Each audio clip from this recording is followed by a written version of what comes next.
안녕하세요. 저는 어느새 40대가 된 여자입니다. 저에게는 아주 특별한 동생 한 명이 있는데요. 비록 남들과는 다른 면이 많지만 저에게는 아주 소중한 가족이에요. 그리고 그 동생은 저와 참 많은 일상을 함께 했어요. 여러분께 제가 겪은 일을 조심스레 꺼내볼까 합니다. 처음에는 저와 엄마, 아빠 이렇게 세 가족이 살고 있었어요. 딱히 잘 사는 것도 아니었고 그렇다고 부모님을 원망할 정도로 찢어지게 가난한 것도 아니었던 저희 가족은 그냥 남들처럼 살고 있었던 것 같아요. 가끔 부모님이 부부싸움을 왜 좀 격하게 하신다 정도? 그게 기억에 많이 남네요. 저렇게 살 바엔 그냥 갈라서는 게 낫지 않나 싶을 정도로 싸우실 때도 있었어요. 그래서 엄마에게 아빠랑 이혼하라고 하면 늘 저에게 너 때문에 살고 있는 거다라며 그 당시에는 이해할 수 없는 말을 하시더라고요. 아무튼 저는 얼른 커서 대학을 입학하자마자 독립을 하는 게 꿈이었어요. 비록 외동딸이었지만 워낙 집안 자체가 시끄러웠기 때문에 얼른 탈출하고 싶은 마음이 컸던 것 같네요. 서울이 아니면 대학을 보내주지 않겠다는 부모님의 선언에 따라서 최대한 좋은 대학에 가기 위해 열심히 공부했어요. 공부도 나름 꽤 하는 편이었고 딱히 방황을 하는 타입도 아니었기 때문에 이 정도면 부모님이 원하시는 대학에 갈 수 있겠다 싶더라고요.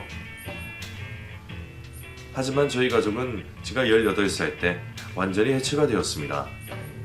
그 계기는 어느 날 나타난 아빠의 혼외 자식 때문이었어요. 그날을 아직도 똑똑히 기억해요. 눈이 오는 날이었고 저는 그날 학교 시험이었던 날이라 시험을 마치고 일찍 집에 들어왔습니다. 집 현관문을 열고 들어가는데 평소와는 다르게 공기가 차분한 거예요. 처음에는 집에 아무도 없는 줄 알고 들어갔는데 거실에는 아빠와 엄마 그리고 처음 보는 남자의 한 명이 같이 있었어요. 그리고 엄마는 눈을 질끈 감고 이마를 짚고 있었고 아빠는 말없이 고개를 푹 숙이고 계셨습니다. 그리고 그 남자애는 왠지 모르게 이상한 초점으로 어딘가를 응시하고 있더라고요. 엄마, 아빠, 무슨 일 있어? 이게 대체 무슨 상황이야? 제가 질문하자 엄마는 한숨을 푹 쉬며 자리에서 일어나 방으로 문을 쾅 닫고 들어가 버리셨고 아버지는 한참 동안 말이 없으시더니 저에게 말을 건네셨습니다. 네 동생이다. 뭐? 누가? 이 아이 네 동생이니까 앞으로 잘 지내보도록 해라. 그러니까 이 남자가 내 동생이라고? 대체 왜? 그렇게 됐다. 설마 아빠 바람 피운 거야? 그건 어른들의 일이니까 알 필요 없고 앞으로 이 아이는 너랑 방을 같이 써야겠다. 이게 무슨 날벼락이야. 나 이제 고3인 거 몰라? 미쳤다고 내가 모르는 애랑 같은 방을 써. 장애가 있는 애니까 잘 좀 신경 써주고. 미쳤어? 아빠 제정신이야? 지금 여기가 어디라고 혼의 자식을 집으로 데려와. 그래서 누군데? 대체 누군데 자식을 버리고 가냐고. 미안하다. 미안하다고 하면 다야? 이게 말이 되는 상황이라고 생각해? 어쩔 수가 없었어. 그동안 아빠를 존경하고 있었는데 그 마음마저 싹 사라졌어. 그것만 알아도 난 아빠한테 무지 실망했어. 더 이상 아버지로서 존경하지 않아. 아빠는 말을 아끼셨어요. 제가 이렇게 마음이 답답한데 엄마는 오죽하겠어요. 방에 들어가 보니 엄마는 등을 돌린 채로 흐느껴 울고 계시더라고요. 엄마, 괜찮아? 어떻게 이럴 수가 있니? 사람이 뻔뻔해도 어쩜 이리 뻔뻔할 수가 있냐고. 네 아빠가 뭘 하는지 아니? 나더러 저 애를 책임져 달란다. 내연녀랑 불륜 저지른 주제에 나더러 혼의 자식까지 책임지래. 아빠가 지금 제정신이 아닌 것 같아. 제대로 홀린 거지. 아무튼 나 이렇게는 못 살아. 절대 책임 못 져. 엄마, 일단 진정하고 차근차근 알아내야지. 내가 지금 진정하게 생겼어? 아주 지긋지긋해서 도무지 살 수가 없어. 내가 저 인간 언젠가 사고 칠 줄 알았어. 도박이든 치정이든 뭔 문제를 하나 일으킬 거라 생각했는데 혼의 자식이라니 이게 말이 돼? 우리 가족은 이제 이걸로 끝이야. 너도 네 살 길 찾아. 나도 이제 다 놓아버릴 거니까. 그리고 엄마는 얼마 후 결국 견디지 못하고 짐을 싸서 집을 나가버리고 말았습니다. 저에게 편지 하나를 남겨놓으셨어요. 언젠가 연락을 할 테니 조금만 기다려달라고요. 화가 난 저는 혼의 자식인 그 남자애에게 화풀이를 하곤 했습니다. 다 너 때문이잖아. 어떡할 거야? 그럴 때마다 그 애는 눈을 말똥말똥 뜬 채로 저를 쳐다보기만 하더라고요. 그러다가 이내 시선을 거두고 엉뚱한 곳을 바라보곤 했습니다. 항상 말 없이 어딘가에 집중한 채로 가만히 있던 아이. 그게 남동생의 모습이었어요. 너무 답답하고 속상했어요. 저 아이만 아니었어도 가정이 깨질 일은 없었으니까요. 저 때문에 이혼을 할 수 없다며 억지로 살고 있다던 엄마는 결국 혼의 자식의 등장으로 딸마저 집에 놓고 가버리셨어요. 둘째 세 가족이 남겨진 저희 집은 한동안 차가운 공기만 흘렀어요. 아빠의 혼의 자식은 지적 장애를 가지고 있었고 가끔은 알 수 없는 행동으로 저를 당황하게 만들었습니다. 그런 아이를 처음 보는지라 처음에는 너무 무서웠어요. 어디로 튈지 모르잖아요. 가뜩이나 상간녀의 자식이라는 생각 때문에 미워 죽겠는데 저와 소통도 되지 않으니 더 고통스럽더라고요. 아빠는 저에게 남동생을 맡긴 채 돈을 번다는 이유로 하루 종일 밖에 계셨습니다. 솔직히 너무 짜증났어요. 그때 제 나이 겨우 18살이었어요. 곧 있으면 수능도 보고 대학생활 할 날만 손에 꼽고 있었는데 갑자기 책임져야 할 동생이 생긴 거잖아요. 사실 제가 왜 책임을 져야 하는지도 모르겠더라고요. 그래서 어린 마음에 동생을 방치한 적도 많았어요. 그리고 보육원이나 센터 같은 곳에 놓고 올까 하는 생각에 검색을 해본 적도 많았습니다. 특히 동생이 말을 듣지 않았을 때, 알 수 없는 행동을 할 때마다 분노의 마음이 커져서 실제로 그 애를 데리고 밖으로 나간 적도 있어요. 센터든 어디든 이 아이를 맡겨줄 때만 있다면 미련 없이 그곳에 놓고 오고 싶었습니다. 그럴 때마다 이런 생각이 제 마음을 부티게 되더라고요. 그래도 이 아이는 잘못이 없을 텐데. 사실 태어나는 건 선택할 수 없는 거잖아요. 장애를 가진다는 것도 선택할 수 없고요. 이 아이의 인생도 참 복잡하고 서럽겠구나 싶은 생각이 들더라고요. 배달은 동생이지만 그래도 마음이 쓰였어요. 5살 어린애가 뭘 알겠어요. 졸지에 엄마가 사라지고 웬 아저씨랑 누나가 생겼는데 그 아이도 많이 혼란스러웠겠죠. 그런 생각을 하니까 한없이 마음이 약해지는 거예요. 그리고 그 아이랑 지내면서 나름대로 정이 많이 들었는지 자꾸 신경이 쓰이더라고요. 언젠가 이 아이의 친모가 찾아와 아이를 다시 데려가겠지 하며 그때 동안 제가 잠시 케어해주기로 결심했어요. 딱히 무슨 사명감이 있어서가 아니라 단지 다른 곳에 보내기에는 정이 많이 들었기 때문이었어요. 그렇게 저는 그토록 가고 싶었던 대학을 포기하고 본격적으로 장애가 있는 동생을 돌보기 시작했습니다. 솔직히 그 선택을 후회한 적도 많았어요. 너무 힘들었거든요. 제가 엄마도 아니고 그렇다고 진짜로 피를 나눈 누나도 아닌데 남동생을 전적으로 키워야 한다는 건 너무나도 고된 일이었습니다. 어쨌든 화가 나서 아빠에게 화를 낸 적도 많았어요. 왜 아빠가 싼 통을 내가 치우고 있냐고. 대체 애 엄마는 어디서 뭐 하는 건데? 미안하다. 아빠가 못난 사람이라. 맞아. 아빠는 진짜 못난 사람이야. 오죽 못났으면 불륜 저질러 놓고 그 뒷수습을 딸한테 맡기겠어? 부끄럽지도 않아? 나라면 창피해서 얼굴도 못 들고 다닐 것 같은데? 내가 소문에서 알아볼게. 어디 있는지 찾아올게. 어른이 되어가지고 자기 이성 하나 컨트롤 못하고 한심하고 하찮아. 화가 날 때마다 아빠에게 화풀이를 했던 것 같아요. 그럴 때마다 아빠는 주인 마냥 고개를 푹 숙이셨는데 그것마저도 너무 짜증이 나는 거예요. 사실 이 모든 일의 원흉은 아빠잖아요. 아빠가 만약 불륜만 저지르지 않았더라도 이런 일이 일어나지도 않았을 거고 저는 그저 평범한 대학생이 되었을 거예요. 제 앞길을 막는 아빠가 너무 한심해 보였습니다. 엎친 데 덮친 격으로 아빠가 일을 하시다가 실수를 하시는 바람에 다리를 다친 거예요. 그래서 몇 년 동안 재활 치료를 한답시고 집에 계신 적도 있었어요. 물론 수입은 완전히 끊겼고요. 다리가 아파서 걷지도 못한다는데 어떡해요. 졸지에 제가 가장이 되었죠. 그래서 성인이 되자마자 공장에도 다녀보고 식당 일도 하며 돈을 벌었는데 동생이 크면 클수록 덩치가 커져서 아빠 혼자 감당을 못 하시는 거예요. 그리고 아빠는 다리도 아파 제대로 일어설 수도 없어서 아이를 케어하기에는 턱없이 부족했습니다. 힘들 때마다 집을 나간 엄마가 생각나더라고요. 외할아버지, 외할머니도 돌아가셨고 친척과도 단절하며 살고 있는 엄마가 대체 어디서 뭐라고 사는 건지 도무지 알 방법이 없었어요. 연락을 준다던 엄마는 저에게 전화 한 통도 하지 않았습니다. 어쩌면 엄마가 날 버린 게 아닐까 싶은 생각이 들더라고요. 동생과 함께 하면서 일도 할 수 있는 방법이 뭐가 있을까 고민하던 중 떠오른 게 하나 있었어요. 제가 어렸을 때부터 손재주가 좋다는 말을 많이 들었거든요.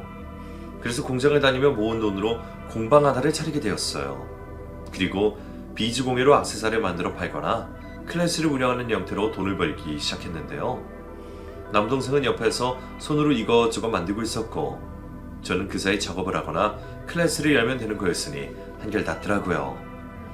그래도 처음에는 개업발이라는 게 있었는지 손님도 많이 오셨고 클래스 수강생도 꽤 있었는데 이게 시간이 점점 흐르면서 매출도 줄어들고 찾는 발길도 줄어든 거예요.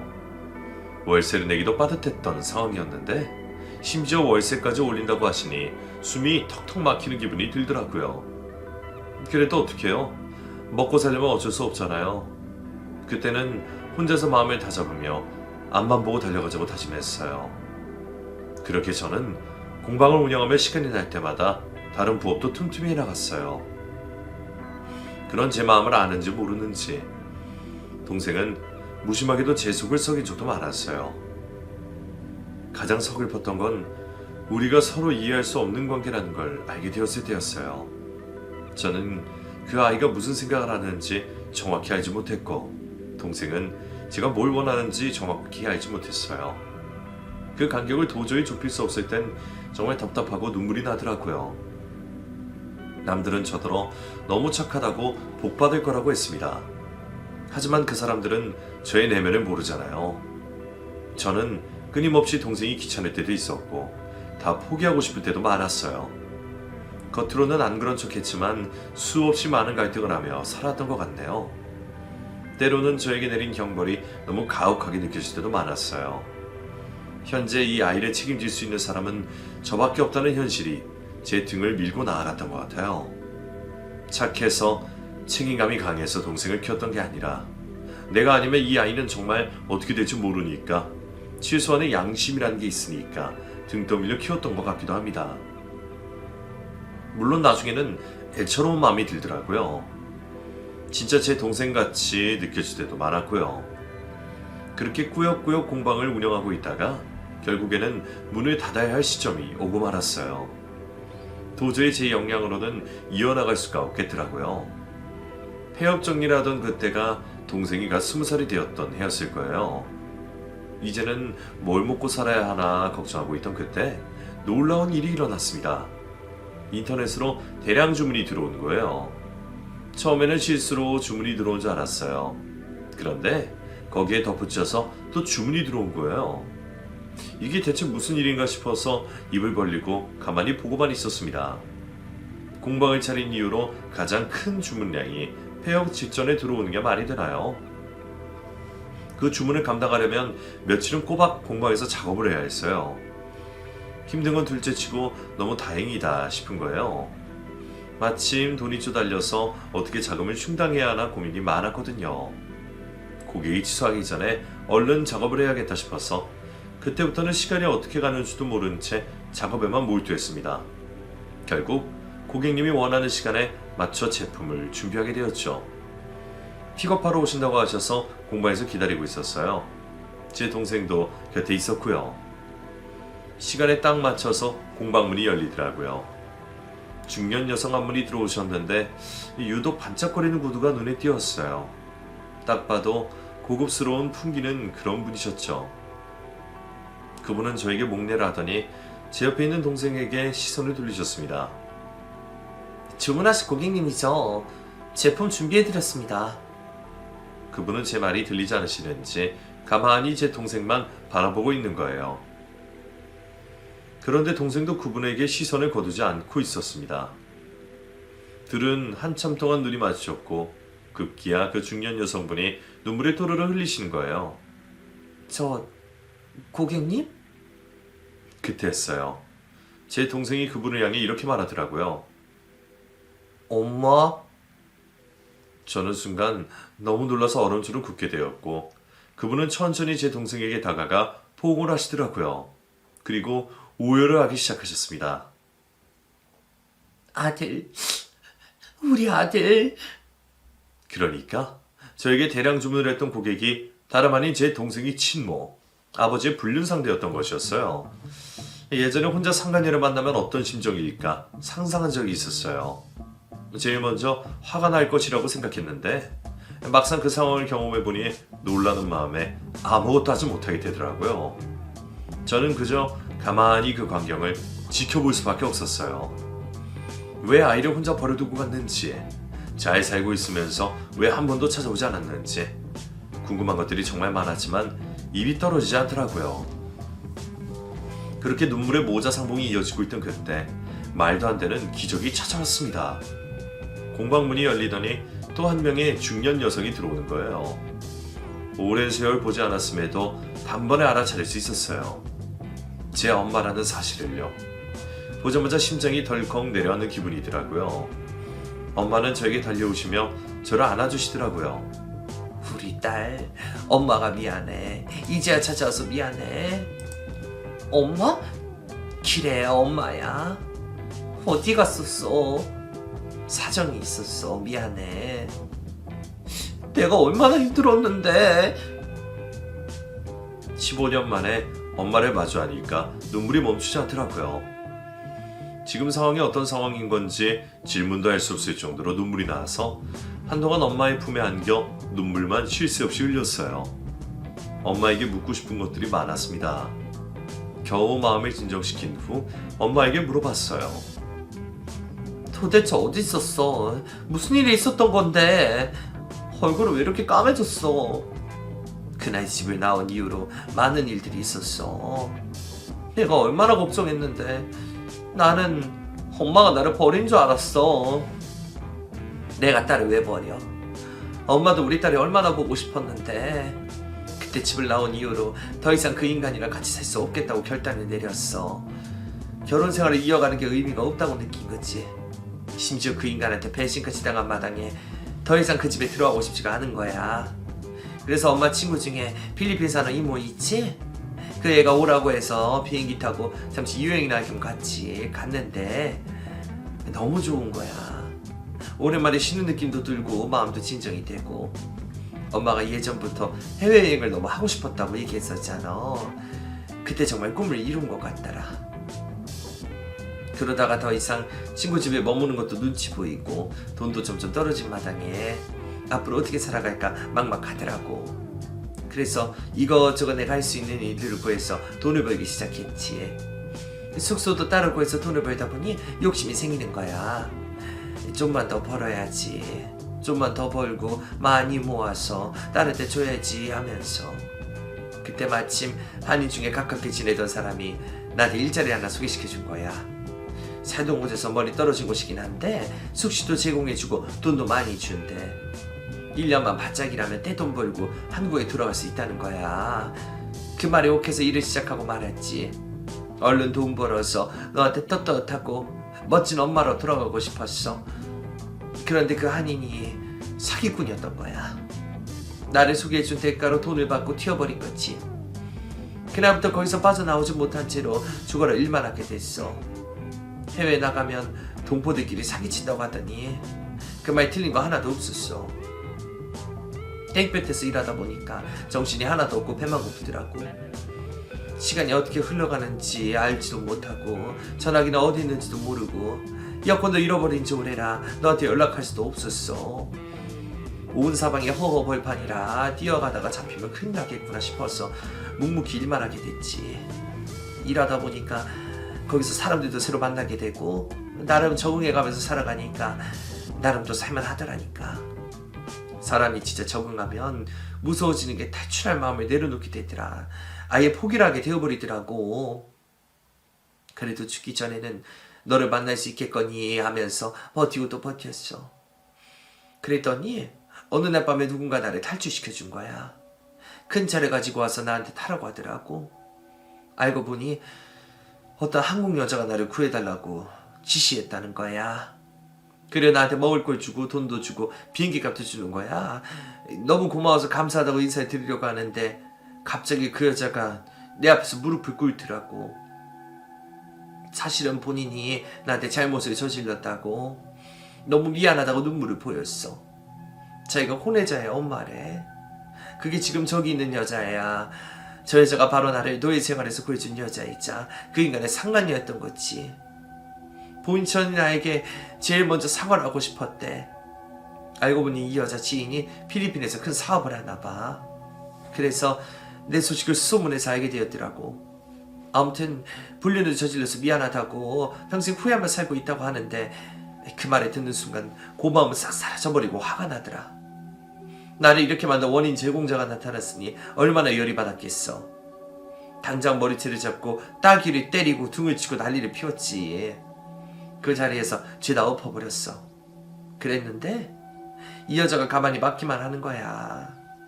본인 때문에 우리 가정이 깨졌다는 것에 대해서 죄책감을 느꼈다는 거야. 그리고 제발 한 번만 아들을 볼 수 있게 도와달래. 계속 매달리는 거야. 참 내 인생도 막장이다 싶더라고. 상간녀 덕분에 목숨을 살린 셈이 되었잖아. 아무튼 이 여자 돈으로 한국으로 온 거야. 그래서 여기도 같이 오게 된 거고. 엄마의 목숨을 살려줘서 감사하다고 해야 할지, 아니면 우리 가정의 평화를 깨지게 만들었으니 책임지라고 해야 할지 저조차도 혼란스러웠어요. 그 여자는 저에게 다가와 고개를 푹 숙이고 눈물을 흘리며 이렇게 말하더라고요. 죄송합니다. 이렇게밖에 사과를 드릴 수밖에 없어서 더더욱 송구스럽습니다. 그러니까 아줌마가 침몰하고요. 네, 그렇습니다. 아빠랑 어떻게 만났어요? 무슨 사이였어요? 동창이었어요. 국민학교 동창. 오래된 사이였나 보네요. 아주 절절한 사람이었나 봐요. 오래되지 않았어요. 이런 말 불쾌하게 들릴 수는 있겠지만 그냥 스쳐 지나가는 사이였고 한순간에 실수했어요. 돌이켜보면 어리석기 짝이 없는데 그때는 그 사람이 진심이라고 믿었고 변하지 않을 줄 알았어요. 장애를 가진 아이를 출산한 그 순간부터 제 인생은 고통이었고 고난의 연속이었어요. 너무 힘드니까 사랑은 부질없더라고요. 그래서 그 사람과도 인연을 끊어버렸고 저 혼자만의 사투를 벌이며 힘겹게 하루하루를 버텼습니다. 우울증에 공황장애까지 오는 바람에 아이를 입양 보내야겠다는 생각까지 했는데 그 사람이 대신 키우겠다고 데려갔어요. 그리고 아이를 볼 수 없었어요. 무슨 낯짝으로 볼 수 있었겠어요. 불륜녀에 아이 버리고 도망간 엄마 주제에 다시 나타날 수가 없었습니다. 염치 없게도 악착같이 살다 보니 경제적으로 기반은 잘 잡혔지만 차마 앞에 나타나지 못하고 뒤에서 도울 수밖에 없었어요. 세월이 지날수록 사무치더라고요. 내 뱃속에 품고 있던 내 새끼였는데 볼 수가 없으니 인생이 너무 허무하고 부질없었어요. 그래서 용기를 내어 이렇게 찾아왔습니다. 너무 늦었다는 거 알아요. 하지만 이제라도 제가 해드릴 수 있는 건 다 해드리고 싶어요. 이 마음만큼은 진심입니다. 저는 상간녀가 베푼 호의를 받고 싶지가 않네요. 그리고 그쪽은 제 동생에 대한 자격과 권리가 없어요. 성인이 될 때까지 키운 건 저예요. 당신한테 어떤 사정이 있었는지 그건 내 알 바 아니고 나한테는 그저 파렴치한 상간녀일 뿐이니까 당신을 마주한다는 것 자체가 굉장히 거부감 들어요. 대량 주문해준다고 해서 내가 고마워할 줄 알았어요? 이러면 내가 감사합니다 하면서 덥석 받을 줄 알았어요. 천만에요. 이거 전부 폐기할 거니까 돌아가세요. 사람이 양심이 있어야지. 미안합니다. 할 수 있는 말이 미안하다는 말뿐이라 더욱 미안합니다. 그 말로 제 마음을 흔들 수 있을 거라 생각했어요? 잘못된 걸 알면서 잘못을 저질렀잖아요. 그때 그 선택을 할 때 이 정도는 감수했어야죠. 어떤 잘못은 용서가 되기도 하지만 어떤 잘못은 죽을 때까지 용서가 되지 않을 때도 있어요. 가정에 있는 유부남을 건드린 건 시간이 흘러도 용서가 되지 않는다는 말이에요. 제 지난 세월은 어떻게 보상해 주실 건데요? 억만금을 줘도 성에 안 찰 것 같은데 어떻게 하실 거냐고요? 당신으로 인해서 존경하는 아버지를 잃었고 엄마가 도망갔어. 그리고 내 청춘을 잃었다고. 내 도둑맞은 인생을 어떡할 건데? 그 말에 내뱉으며 저는 주저앉아 펑펑 울었고 그분도 한참 동안 제 앞에서 고개를 푹 숙이고 울었어요. 그리고 한참 뒤에 그 여자가 돌아갔고 엄마는 저를 진정시키며 이런 말씀을 하셨어요. 많이 혼란스럽지? 그럴 거야. 저렇게 나타난 게 어이가 없어. 그래, 나도 처음에는 화가 많이 났어. 근데 있잖아, 세상에 양심이 진짜 없는 사람은 사과조차 하지 않는단다. 그래도 저렇게 와서 사과를 하니까 그래도 마음이 누그러지더라. 필리핀에 같이 있으면서 살아온 인생 이야기를 구구절절 듣는데 같은 여자로서 이해되는 부분이 있는 거야. 물론 우리 가정을 그렇게 만든 것에 대한 사실은 변하지 않지. 그 부분은 나도 절대 용서할 수가 없어. 하지만 내가 너를 그리워한 것처럼 저 여자도 자기 아들을 그만큼 그리워하지 않았을까 싶어. 자식을 버린다는 건 상상할 수 없을 정도로 어려운 선택이잖아. 아마도 뼈저리게 후회하고 있을 거야. 나는 그때 집을 나왔던 걸 후회하고 있거든. 죽으나 사나 네 곁에 있어줘야 했는데 못난 엄마라서 내 감정대로 행동해서 벌 받았던 것 같아. 어쩌면 그때 그 여자가 나를 구해주지 않았더라면 나는 평생 너를 보지 못했을 수도 있어. 그건 정말 감사하더라. 정말 웃기게도 상간녀 덕분에 내 딸을 다시 볼 수 있게 되었잖아. 나는 이제 네 아빠에 대한 미움이나 복수심을 일체 없어. 워낙 떨어져 지낸 세월이 길기도 하고 결혼 생활할 때도 그리 사랑이 깊지 않았었기 때문에 지금은 아무런 감정이 없어. 이런 부부도 있는 법이야. 어쨌든 세월이 많은 것들을 해결해주기도 한단다. 너도 결혼해보면 이런저런 감정들을 이해하게 되는 날이 올 거야. 다른 건 몰라도 나는 너가 분노의 감정을 오래 끌고 가지 않았으면 좋겠어. 그런 감정을 오래 붙들고 있어봤자 자기만 손해야. 엄마는 우리 딸한테 너무 미안한 게 많어. 너 혼자 고생한 것도 너무나도 잘 알지. 내가 모르는 시간 동안 얼마나 고생이 많았겠어. 그 세월을 되돌려줄 수만 있다면 엄마 모습이라도 박치고 싶을 정도야. 그때 엄마가 너 대신 모든 걸 감수했어야 했는데 비겁하게 도망간 건 정말 미안해. 그때 나는 너희 아빠가 정신을 좀 차렸으면 했어. 내가 집을 나가면 데리고 온 아이를 돌려보낼 줄 알았지. 하지만 이렇게까지 긴 세월 동안 함께하고 있을 줄은 몰랐어. 너가 고생을 많이 했을 거야. 그동안은 엄마 원망도 많이 했을 거고 포기하고 싶을 때도 많았을 거야. 엄마도 정말 너한테 죄인이야. 그럼 엄마는 저 여자를 결국 이해하겠다는 거야? 여자로서는 절대로 이해할 수는 없겠지. 하지만 엄마로서는 어느 정도 이해할 것 같다는 말이야. 그럼 내 동생은 저 여자한테 돌려보내야 하는 거야? 그건 그 아이의 선택이고 너의 선택이야. 변하는 건 아무것도 없겠지. 엄마 말대로 엄마를 원망한 적도 많았어. 어떻게 딸까지 버리고 도망을 갈 수가 있지? 아무리 그래도 연락은 해야 하는 거 아닌가? 혹시 엄마가 아니라 계모가 아닌가 의심한 적도 있었어. 하지만 나도 나이를 먹다 보니 만약 내가 결혼해서 남편이 혼인 자식을 집에 데리고 온다면 나도 같은 선택을 할 것 같은 거야. 그리고 엄마는 내가 상상할 수도 없는 수모를 그곳에서 당하고 있었던 거잖아. 결국엔 나도 내 스스로 엄마를 이해할 수 있게 됐어. 내가 이렇게 변한 것처럼 엄마도 상간녀에 대한 생각이 많이 바뀌었겠지?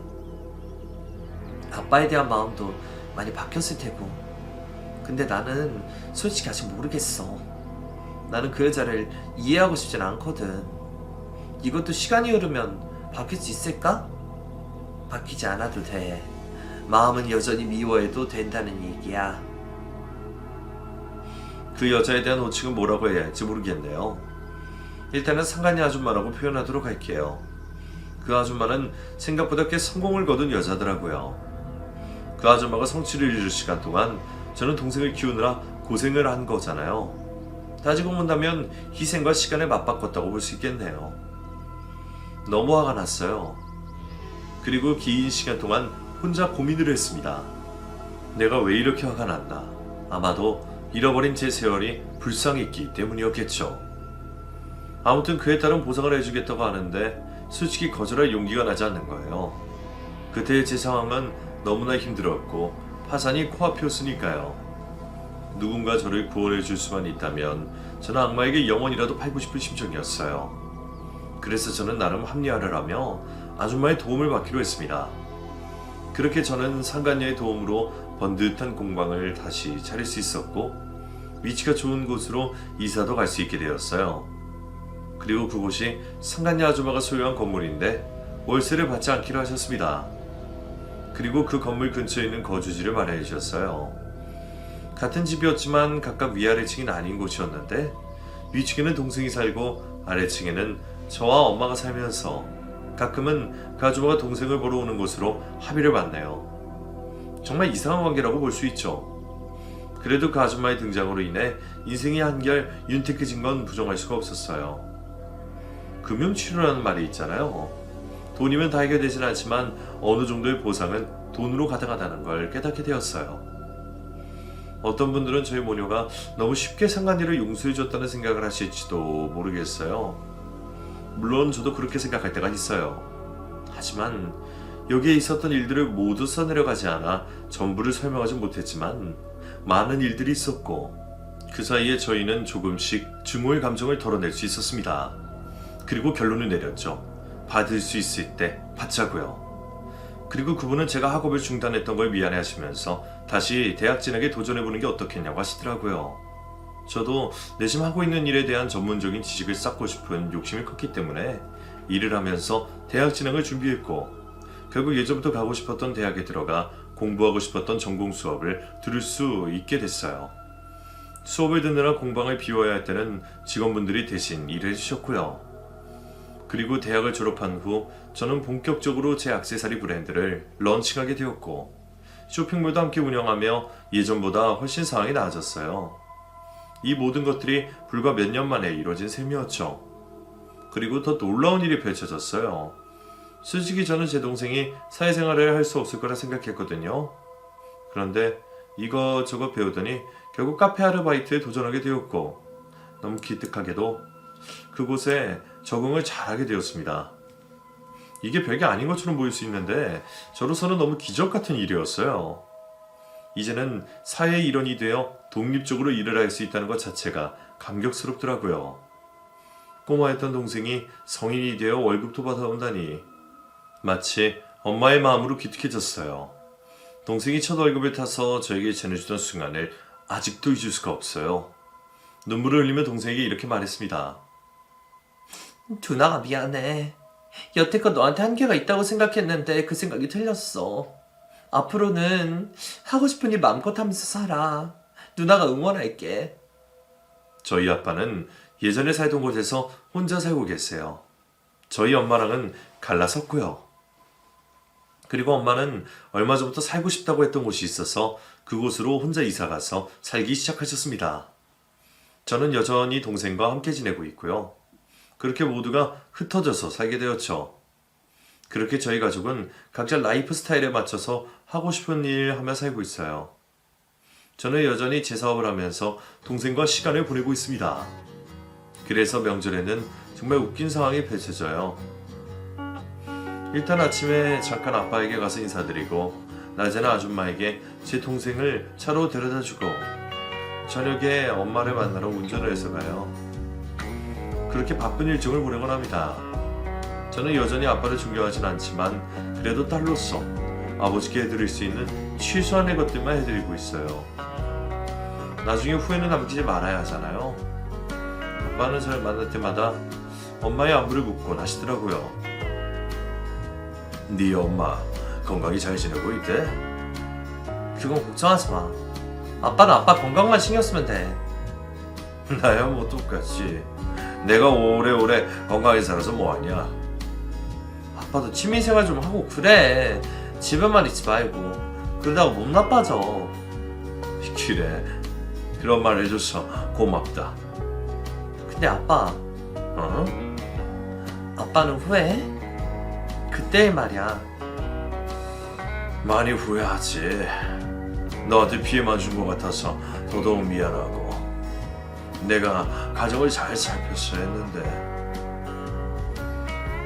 그렇게 저는 1년에 딱 2번 추석과 설날 때 아빠를 뵙곤 합니다.